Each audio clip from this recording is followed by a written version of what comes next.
So now we're here with Sensei Michael Langewich, who is the successor to Professor George Kirby at the Buddhist Jiu-Jitsu, and that's in Santa Clarita, California. And Michael just finished a superb presentation, and I just want to maybe get information about your initial martial arts exposure and your early growth and how that evolved into jiu-jitsu. I started out junior high. I'm in an area in Southern California where there's a lot of the genesis of the United States martial arts came into play. They had Parkers, a lot of Kempo people, a lot of people came in from China into the San Francisco area down to Los Angeles. So I've been fortunate to be involved with a lot of different martial arts and have exposure.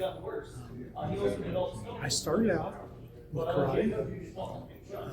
My very first class, I got thrown by Benny Urquidez. We did a judo class at the same time under Bill Rusaki. He was teaching Kempo. So I did that judo class on Saturday. That was my first introduction to him. Very intense. Sounds like it. But it was a good experience. And mostly my first 10, 15, 20, 25 years were in karate. I did judo as well at that point. And I did some kendo at that point. My idea was that I've got a limited time on this earth, and this is something I'm interested in, so let's try and take a different martial art than what I'm already prepared with. So I don't want to do karate and Shotokan karate and Kempo. They're too close. I want to do something entirely different.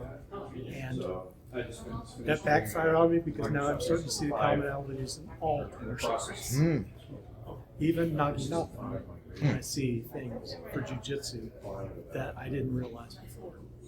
That is fascinating. And the jiu-jitsu, when you first took up jiu-jitsu, how, given its emphasis on throwing and joint locks and such a different set of considerations than karate, how did that work into your karate skills? Did it complement them? Did you feel any sense of conflict, or how did that work? No, I really didn't see a sense of conflict. I am constantly surprised by a technique that I'll see someone demonstrate in a certain way, and I go, oh, that's from the kata, Taioka, Shoto. That is from Niju Shio. That is from Unsu. That is from Shinto. We did that today, and somebody was talking about a finger poke, where in Unsu kata you pull and it does poke. That is a jiu-jitsu technique as much as it is a karate technique. If you do a back fist, and most people do it out and snap it to the side and snap it back, you're not following through on the technique. So he was talking about, my instructor was talking about the rolling of the back fist to use it as kind of a hook. And so that's the kind of thing that I'm constantly surprised by. And it could just be someone's emphasis or just the way they do it, just off of this as an aside. I should have known that Taioka Shodan had the whirlpool takedown that I did a long time ago. I didn't understand that. So I felt pretty bad when I figured it out, but I felt pretty good too. It's good and bad. And it is funny how arts that you wouldn't assume would have the comprehensiveness to embrace stuff of, say, some karate or taekwondo or hard arts, but they appear at some point. It brings me back to the thought of there are only so many ways of moving the body, and how many compensations there are for different situations that a lot of arts take into account. So you chose jiu-jitsu. Jiu-jitsu has been your main focus for the last decades, I guess. And, 2000. Tell us a bit about what you demonstrated today, the whirlpool technique. So I did an analysis of Buddhist Jiu-Jitsu. George Kirby has some books, an orange book, the basic techniques, a brown book, the intermediate techniques. And I looked at each technique and I put them into classes or categories. Initially I thought that there was one, what we're going to call the Te-Nagi footwork. And when I first recorded it down, I thought, well, this is 40%, that's interesting. So it is a big portion of the curriculum. I've done that with other jiu-jitsus, and it's as big a percentage there too. So that leads me to believe it's not a personal preference, that there's something about that that makes it a more valuable technique to focus on than a boutique technique like Tomonogi. Tomonogi is a very limited situation technique. It is not as useful overall. So my plan for the seminar was work through what this is and why I call it the world rather than the Teinagi. And then just not so much worry about taking throw after throw after throw, but just getting it to the point where someone knows they have the person. They're at the event horizon when you know you've got them, and you don't need to keep taking throws over and over again. As I get older, I am more reluctant to take throws all day long. Sure. And I think part of what I see in jiu-jitsu, at least in the traditional jiu-jitsu, is you're getting older people now. Yeah. So you've got to take that into account as an instructor. And does that is one of the strengths of jiu-jitsu, I think, is its Yep. ability to adapt to different ages. The lack of flexibility or the delicacy, I guess, is maybe an extreme word, of older people, but I'm guessing you consciously take that into account in all your classes. You've got students of a wide age range, or they tend to be older these days? I'm not going to say we teach geriatric jiu-jitsu, but these are adults, and they're adults in 40 up. Ah, okay. So it's not 18-year-olds, and it's not 10-year-olds. So there's a different. All the black belts here, I think, have injuries at this point in their lives. They need to go. So the work we'll take down is not taking someone off their feet, and it's more gentle, and there's more variations, and it's more useful. So again, I think actually I redid my analysis, and it's more like 70% of the curriculum is the work. Fascinating. I'm wondering, and you mentioned George's books and how they're seminal influence throughout the United States and beyond for traditional jiu-jitsu. How do you capture some of this? I mean, we have video footage of you doing your presentation. Is there an effort? I guess this is part of your curriculum that you teach at your own dojo, and the idea of perpetuating some of these creative techniques or these new solutions to problems. I guess that's a constant thing. And do you find that there's an interest in writing or, say, making videos of these? Is that a possibility going forward for any of these newer techniques or evolutionary things? Document what I know. I wouldn't say they're newer or better or anything. Just my approach is different than some people. So my approach is different than George Kirby's because he tends. I've always been. He'll complete the whole technique from a certain attack. To me, the attack is generally not that important as long as it's coming from this side, then I can respond in sort of this way. But a handshake is a handshake, is almost a punch, is almost a wrist grab. They're all coming from that same side. Now, if it's a knife, it is entirely different. It changes the calculus on that. I've just never focused on a complete technique all the way down to the off balance, the throw, the completion of a technique. You need that to be ultimately successful. And I think that's what he did very well with his books. When I teach, though, I'm going to say, okay, tonight we may do handshake, and I'll do 20 variations of handshake. I typically write them down with what I want to do that night, depending on who's there. Right. I might have a change.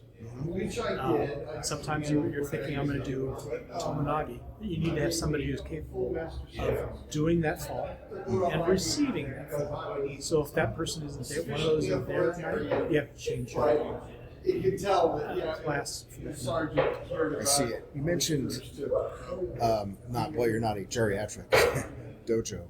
There is a distinct difference in ages than when I started jiu-jitsu at around the year 2000, so I go back 20, maybe 25 years.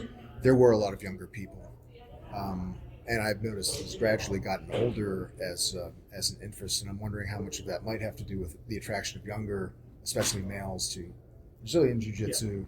Do you think that's part of it, or do you think there's something else where older people are just more adept at grasping some of the subtleties of what you're doing, or I think it's mostly that younger people want to feel like they're learning something where they can really muscle their way through. And it is a more aggressive idea to go to the ground and grapple with somebody.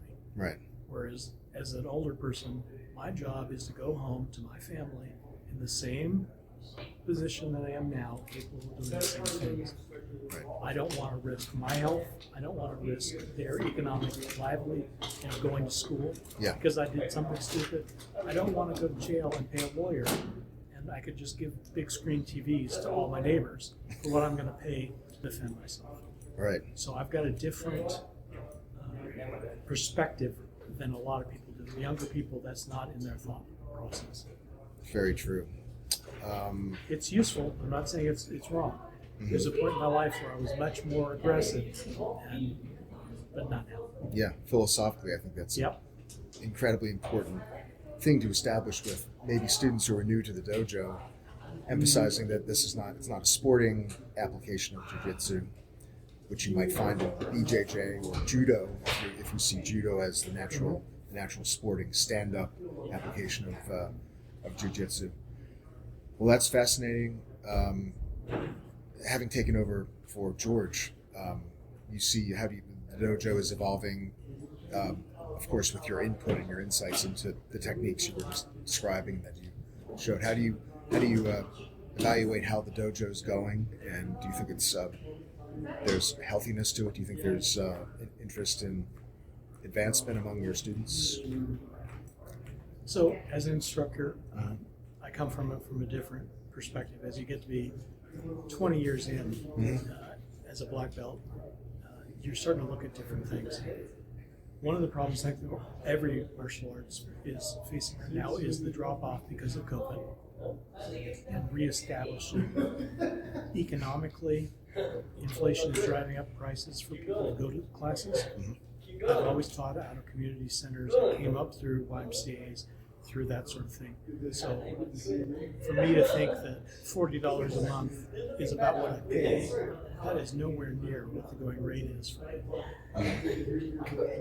when I'm building this class, I have to accept that there are these other constraints on people's lives. I don't expect them to be there every class where that is a more traditional value. I expect them to be there the majority of the time. And people discover that it's not a jiu-jitsu Gracie system the first night and they don't come back. That's fine. The people that you teach and that you gel with, that they understand that you're a decent instructor, you're not trying to hurt them, you're going to take care of them. That's how you build up a dojo. You have some knowledge that you impart to them, you're not selfish with it. It takes time. So I think everybody's in the building phase right now. And I don't know what that's going to mean in the future. I'm more of a prepper than probably most people are, so I worry about things economically. If things get out of control with prices, I don't know what that's going to mean for a lot of people. So in fact, if you start having seminars in Florida, I used to go out there once a year to visit with an instructor and practice. I don't do that anymore because the prices have gone up through the roof for airlines. Right. So even though I think it's a great benefit, I want to, I've got other things to spend money on. Right. So as an adult, that's just something you have to learn to take into account. Yeah, and you see, this is really the financial stress or the financial limitations are a real thing for a lot of these people, and I'm guessing a lot of children, where the parents may have only a limited number of dollars to spend on a child's activities, and martial arts may be one of the first things to go if they're interested in school sports and that sort of stuff.